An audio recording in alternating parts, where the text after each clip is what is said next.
हमारी film 3 idiots जब release होने वाली थी, रिलीज से पहले हमने कई स्क्रीनिंग्स रखे थे, टेस्ट स्क्रीनिंग जिसको हम कहते हैं, जिसमें कि हम ऑडियंस जैसे आप लोग हैं उनको बुलाते हैं, फिल्म दिखाते हैं, उनसे पूछते हैं कि फिल्म कैसी लगी। ऐसे एक टेस्ट स्क्रीनिंग हमने किया था। बंबई में एक फैक्ट्री में कारीगर लोग काम करते हैं, तो करीब 25-30 कारीगर आए थे उस स्क्रीनिंग में। स्क्रीनिंग के बाद उनका एक कारीगर था, उसने मुझे एक सवाल पूछा जो बहुत कमाल का सवाल था। उसने मुझे ये सवाल पूछा कि सर, पिक्चर के अंत में हमें पता लगता है कि आप तो रणछोड़ दास थे ही नहीं, रैंचो तो थे ही नहीं आप, तो सर्टिफिकेट तो आपको मिला नहीं, तो आप इतने बड़े साइंटिस्ट कैसे बन गए? इतने बड़े पेटेंट्स, 400 पेटेंट्स, जापानी लोग आपके पीछे पड़े हैं, तो आपको सर्टिफिकेट तो मिला नहीं, तो आप इतने बड़े साइंटिस्ट कैसे बन गए? बहुत ही अहम सवाल है ये, बहुत ही इंपॉर्टेंट सवाल है, और ये जो मुद्दा है उसके हार्ट में जाता है ये, कि जब मैं एग्जाम के लिए रट के जवाब देता हूं और वो जवाब में मुझे नंबर मिलते हैं और मैं पास हो जाता हूं, तो मेरे हाथ में एक पर्चा आता है जो मुझे कहता है कि मैं पढ़ा लिखा हूं। लेकिन वाकई में पढ़ा लिखा हूं या नहीं, ये अभी तक हमको श्योर मालूम नहीं है। लेकिन जब आप नॉलेज चाहते हैं कि आपको मिले, विद्या मिले आपको, तो फिर वो कागज का मायने कुछ होता नहीं है। तो मैंने उसको जवाब में 2 सवाल पूछे। मैंने बोला उसको कि भैया आपको क्या लगता है मैं अच्छा एक्टर हूं? उसने बोला हाँ, देश भर में आप सब लोग मानते हैं आपको, आप अच्छे एक्टर हैं। मैंने उससे कहा कि भैया मेरे पास कोई सर्टिफिकेट नहीं है जो कहता है कि मैं अच्छा एक्टर हूं, मेरे पास कोई कागज नहीं है जो मुझे बोलता है कि मैं अच्छा एक्टर हूं। मैंने फिर उससे एक सवाल पूछा कि मैंने सुना आप बहुत अच्छे कटर हैं, आपके जो बॉस मुझे बताते हैं कि आप उनके मेन कटर हैं और आपकी बड़ी इज्जत करते हैं वो, आपके पास कोई पर्चा है, सर्टिफिकेट है जो मुझे बताता है कि आप कटर हो? उसने बोला नहीं सर। तो मैंने बोला आपका जवाब आपको इधर ही मिल गया। Education is beyond marks, education is beyond grades, education is what you learn. और मेरी इच्छा है कि हिंदुस्तान में हम एजुकेशन को इस नजरिए से देखें कि हम अपने बच्चों को वाकई शिक्षा दें, और शिक्षा हम खुशी से दें, क्योंकि शिक्षा में सिर्फ ज्ञान नहीं होता, शिक्षा में एक और चीज मिली हुई होती है, वो ये है कि हम अपने बच्चों को डेवलप करते हैं एज ह्यूमन बींग्स। आगे चल के वो जिंदगी में अच्छे इंसान बने, आगे चल के वो अपने पैरों पे खड़े रह सकें, आगे चल के वो इज्जत की जिंदगी जी सकें, आगे चल के वो दूसरों के बारे में ध्यान रखें, आगे चल के वो किसी के चेहरे पे मुस्कुराहट ला सकें, आगे चल के वो किसी की मदद कर सकें। This is what we should develop of our children. ये मेरी फीलिंग है। मैं जहां भी देखता हूं, ये मेरे साथ भी हुआ है जब मैं छोटा था। जब से हमारे बच्चे छोटे होते हैं, जब से बच्चे पैदा होते हैं, बच्चा घर आता है, हम बच्चे को पूछते हैं भाई मार्क्स कितने मिले, फर्स्ट आए कि सेकंड आए? वो बोलता है सेकंड। सेकंड आए तो अरे फर्स्ट नहीं आए, डांट पड़ती है उसको। जो बोलता है मैं 10th आया तो उसकी तो हालत ही बुरी हो जाती है। बच्चे को लगता है यार ये फर्स्ट आना बड़ा जरूरी है। उसको रेस में हम पूछते हैं तुम रेस में फर्स्ट आए कि सेकंड आए? में हम उसको बचपन से, जब से वो लोअर केजी में होता है, जब लोअर केजी में रेस होती है, चमचा मुंह में लगा के उसमें नींबू डाल के भागते हैं।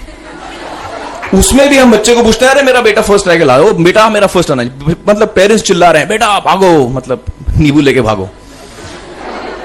तो उसमें होता क्या है कि बच्चे को लगता है कि यार ये बड़ा जरूरी है। मेरे पेरेंट्स को हमेशा, मेरे पेरेंट्स मुझे एक ही सवाल पूछते हैं, मैं फर्स्ट आया कि नहीं?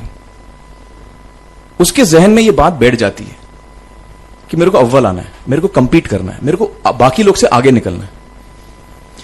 टीचर्स भी यही सवाल उसको पूछते हैं आमतौर पे, मेरे साथ हुआ है। होता क्या है कि जब वो बच्चा 21 साल का होता है तो वो बड़ा सेल्फिश हो जाता है, और उसको सेल्फिश हमने बनाया, हमारे सिस्टम ने बनाया। वो अपने बारे में सोचता है और किसी के बारे में नहीं सोचता, क्योंकि यही हमने उसको ट्रेन किया है बचपन से। बचपन से हमने उसको यही ट्रेन किया कि बेटा तुम पहले आना, बाकी सब लोग को भूल जाओ। तो जब वो नौजवान बनता है तो उसका नजरिया सोसाइटी की तरफ यही हो जाता है कि भैया मुझे आगे बढ़ना है, बाकी सब बाय हुक और by crook I must succeed, I don't care about anybody else.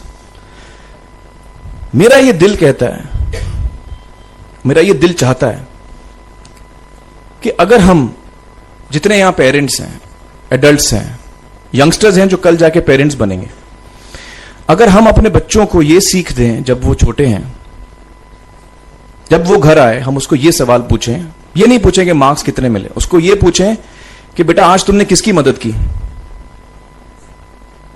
आज तुमने किसके चेहरे पे मुस्कुराहट लाई। अगर हम उसको ये पूछें तो उसको ये लगेगा कि यार जरूरी ये है, मेरे पेरेंट्स मुझे हमेशा ये पूछते हैं, मार्क्स का तो कभी पूछते नहीं, वो मुझसे ये पूछते हैं कि भैया तुमने किसको हेल्प किया आज। तो हेल्प करना लोगों को, लोगों के बारे में सोचना, लोगों के चेहरे पे मुस्कुराहट लाना, ये मेरे पेरेंट्स के लिए बड़ा इंपॉर्टेंट है। साइकोलॉजिकली वो इस चीज के साथ बड़ा होगा, स्कूल वही जाएगा, पढ़ाई लिखाई वही करेगा, वो उसका नजरिया थोड़ा बदल जाएगा। जब वो बच्चा नौजवान बनेगा, 21 साल का होगा, और सारे बच्चे उस उम्र के जब 21 साल के होंगे, हमारी सोसाइटी चेंज हो जाएगी। क्योंकि तब हमारी सोसाइटी में ऐसे नौजवान होंगे जो खुद के बारे में नहीं सोच रहे हैं, दूसरों के बारे में सोच रहे हैं। तो मुझे लगता है कि सबसे बड़ी चीज जो हमारे एजुकेशन सिस्टम में मैं देखना चाहूंगा, जो मैंने अपने स्कूल लाइफ में नहीं देखी, कि हमको ये अहमियत इस पे दी जा रही है कि हम अपने आसपास के बच्चों को कितना हेल्प कर रहे हैं। कि सबसे पहले तो हर बच्चा खास होता है, ये मैंने डिस्कवर किया अपने रिसर्च में। हर बच्चा खास होता है, हर बच्चे में हमारी तरह, आपकी तरह और हमारी तरह, हर बच्चे में कुछ ना कुछ काबिलियत होती है, कुछ ना कुछ कमजोरी होती है। मुझ में भी कमजोरी है, काबिलियत है, आप में भी कुछ ना कुछ काबिलियत और कमजोरी है, और हर बच्चे में कुछ ना कुछ कमजोरी और काबिलियत होती है।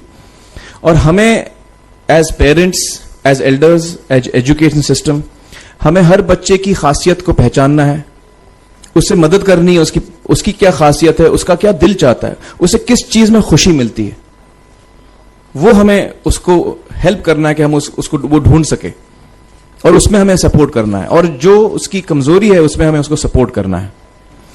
मुझे अक्सर एजुकेशन इंस्टीट्यूट्स मुझे बोलते हैं कि हम हमारे स्कूल में सारे बच्चे पास होते हैं, हमारे स्कूल में सारे बच्चे फर्स्ट आते हैं, या हम जो बोर्ड एग्जाम है उसमें हमारे सारे बच्चे पास होते हैं। मुझे एक सवाल पूछना है कि हमारे कितने बच्चे खुश हैं। सबसे बड़ा सवाल मेरा ये है, how many of our children are happy. और वो जो हैप्पीनेस कोशेंट है ना, वो मेरे लिए सबसे अहम है। क्योंकि देखिए, पढ़ाई लिखाई तो हम सीख ही लेते हैं। जब मुझे कोई चीज सीखनी होती है तो मैं कुछ ना कुछ करके सीख ही लेता हूं।